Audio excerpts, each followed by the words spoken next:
So, tell us about yourself. Yeah. Good morning. My name is Kwabena Agyei. I'm the lead person for DIH, Development Insight Hub. In other words, you can say the director and the founder of DIH. I have been in the M&E space for over 22 years, both in the public, private, and the civil society sectors. Yes, so tell us about the mission of DIH. M&E is a key ingredient for national development. DIH originated as a result of filling a gap or complementing what already exists in Ghana and Africa. We realize that the young people who are the future are not actively involved in M&E. M&E is always considered as a specialty for some other people. So DIH's intent is actually to bridge the gap, to ensure that young people assimilate, build the capacity, and develop the appetite for driving M&E, so that at least we have an assured future of efficiency and impact when it comes to government investment, either in policies, programs, and projects. Yeah, thank you very much. But you really touch a bit on my next question. But I really need to ask that question for emphasis. What position is DIH occupying in the M&E space in Ghana? DIH occupies a unique position by bridging the gap between state and non-state actors. We realize that when we talk about accountability, when we talk about service delivery, when we talk about impacting the lives of the people, yes, they are the duty bearers of the public sector that originates or leads these processes. However, the citizen has to be involved. How can the citizen be involved when there's no space for them to understand what has been planned for them, or for them to get involved in the planning, in the implementation, or sitting down to take account of what has happened and feedback the learning into the process? So the unique value of DIH is serving as a bridge between state and non-state, ensuring that we can all get together in deciding, working together, and driving what matters to us as a country. So the emphasis is on the youth. So that brings me to my next question. What about the young? You have a program for the young people. Can you walk us through it? Yes, DIH has a bigger dream for young people. One of the key areas is how do we get the young people actively involved in national development. When I say national development, we are looking at the whole value chain of national development, from conceptualization through implementation to feedback of learning and assessing the impact. Our role is to equip and empower young people so that they understand and able to help, especially at the decentralized level, making the right choices. And once the choices are made, they are able to help us to walk through the process, participate in reviews, participate in evaluations, and also help the citizens appreciate the value that these interventions are bringing. So the young people are critically important. For them to play their role, they need to have the requisite skills, the competencies, and also the capability to engage. For me, that's the value proposition of DIH. Ensure that the youth are positioned not only to speak, but speak from a point of knowledge and evidence, so that at least we can together walk a journey that will lead Ghana to a place of optimum benefit for everybody. You have a targeted program towards for these young people.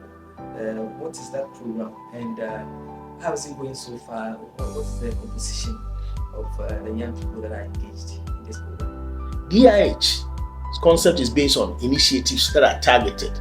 So under the public sector enhancement component, we've started with the first initiative called Young Evaluators Committee of Practice.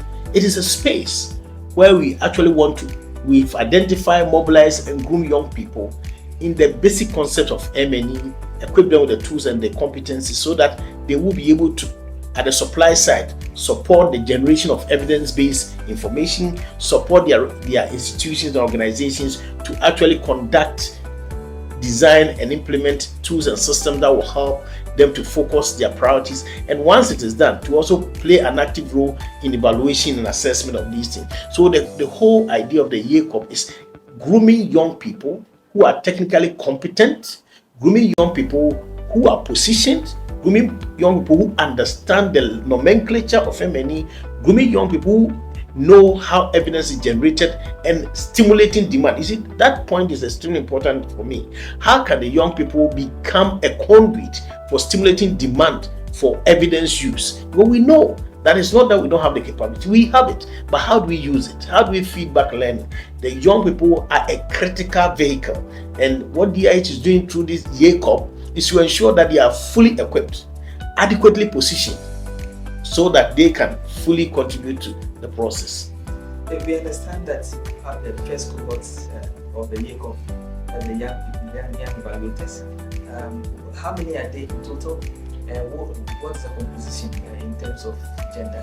Before I come to the numbers, I'm so excited about the Agyei in the sense that you cannot believe there are a lot of experts in Ghana who are willing to put on the table their experiences just to transfer skills to young people. We are so excited and happy that we've got Ghanaians in the diaspora and even in the country who have worked in development environment for years coming together to transfer skills to these young people.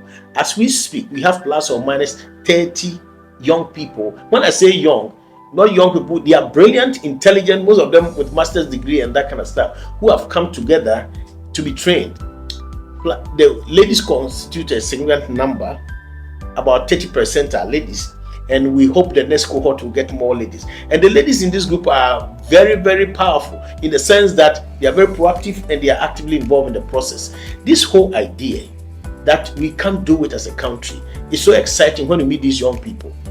The sort of ideas they are bringing up, their commitment, their zeal, and also correspondingly the selflessness and the support provided by the mentors is beautiful. And for me, it's a way to go. And if we continue like this, we believe that we will create a cadre of M&E experts, both in the public, private, and civil society sectors, who make a lot of difference. The beneficiaries of the first cohort are not only from the public sector. Some are from international NGOs, some are from local government bodies, some are from ministries. It cuts across, some are from academia, which means that we are touching every component of our society.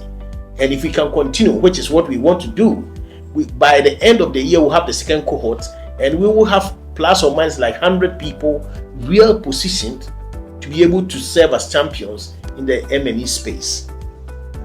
You touched on the mentors. I believe there are people that have committed themselves and they are putting their all to ensure that they household these mentees and walk them the lane of the journey into the world of M&E. But before we do, there's a program coming up to launch DIH and the Agyei program. But before then, I want us to delve into corporate governance. What is the structure? What's corporate governance like for DIH? The DIH has a governance system that starts with the board of directors, and the board comprises of experienced, versatile individuals who have achieved a lot in their own field of expertise, from both academia to international development to public sector to private sector and even the medical field as well.